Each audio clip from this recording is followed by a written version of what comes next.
summer, the sun is out, the temperature is heating up, and it is nominally mating season. But according to a recent New York Times article, women are quitting dating apps. What's wrong? The answer is a lot. In this video, we'll discuss whether women are actually giving up dating apps and what that means for you. By the way, if we haven't met before, my name is Blaine. I'm a dating coach and I've been featured in Forbes, New York Times, and Insider for helping thousands of clients like you. Let's get into it. This is real news and something that single men should know if it's true. But the New York Times article only featured interviews with a few women that said that they were quitting dating apps. So to me, this felt anecdotal. I wanted to fact check this. So I ran a survey and asked more than 200 US women over the age of 18. And 90% of them confirmed that they have either taken a break or quit dating apps while being single. Still, this doesn't mean that all single women are quitting apps for good right now, but it does highlight that the sentiment expressed in the news is directionally correct. Many women are putting their phones down to stop swiping and spending more time out and about in hopes of meeting a partner in real life. Why, you might ask? There are a few reasons and they're really interesting, so let's take a look.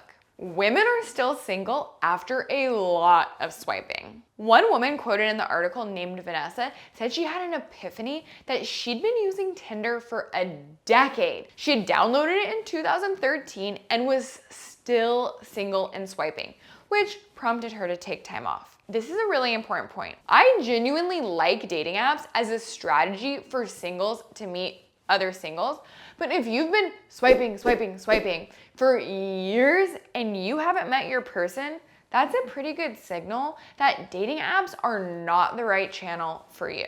There's an Albert Einstein quote that says, "The definition of insanity is doing the same thing over and over and expecting different results." I love this quote and I think it is so true for so many different things, but it is especially important to remember if you haven't been successful using dating apps in the past to meet women. You gotta try something new.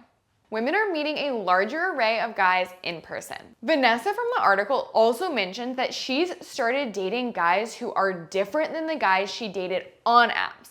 Specifically, she dated a few Muslim guys. She's Christian and specifically used to seek out Christian guys on apps.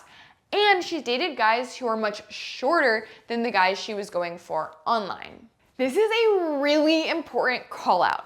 On apps, women oftentimes filter for specific traits like height or religion or job and things that they think they want, but that they may not truly care about with respect to who they date in real life. And furthermore, even if they don't explicitly filter, many women swipe no on guys who may look a certain way, even if they would be more open-minded to that same guy in person. This is just another reason to get off the apps.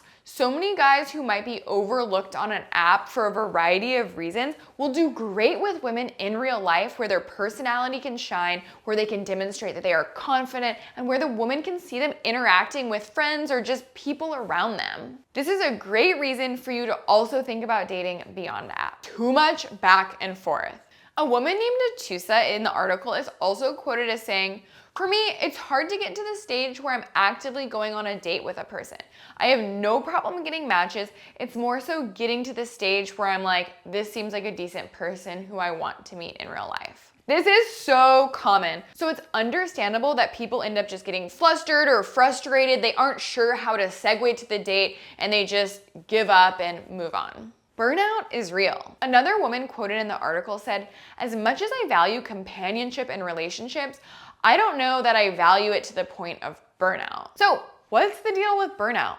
Research from CloudNet suggests that of the 366 million users on dating apps, more than 25% say that they don't even want a commitment, which means that if you are looking for a commitment, you may be wasting time with the wrong people. Also, 19% of users are talking to over 11 people at once, which can mean that other app users aren't taking you that seriously.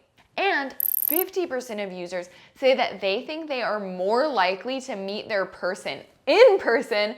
So many women you're talking to may not be making a real effort on the apps in the first place. My hot take? On dating apps, like on social media, we find ourselves scrolling and scrolling and swiping in search of that 3-second dopamine hit that happens when you land a match or get that message from somebody you think is cute.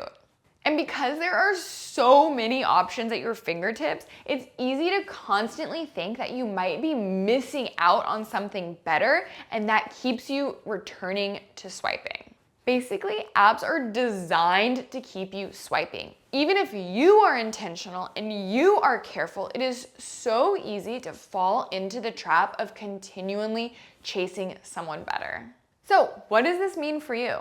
I am not saying that you need to quit dating apps at all. If you are single and trying to mingle, apps like Bumble are a phenomenal and consistent way to get you in front of more women that you wouldn't otherwise meet. But I am saying that apps are designed to keep you swiping, not necessarily to help you find your girlfriend. So get clear on your dating goals and set some boundaries for yourself and the time you spend on apps. It is too easy to get sucked in. And most importantly, consider taking more initiative to meet women off dating apps. Like go work from a coffee shop or join a pickleball league or try out kickboxing and start saying yes to more social events in general. If you have questions on how you can start meeting more women in real life, let me know in the comments. And most importantly, if you found this helpful, tap that subscribe button and ring the bell for more tips like this every week.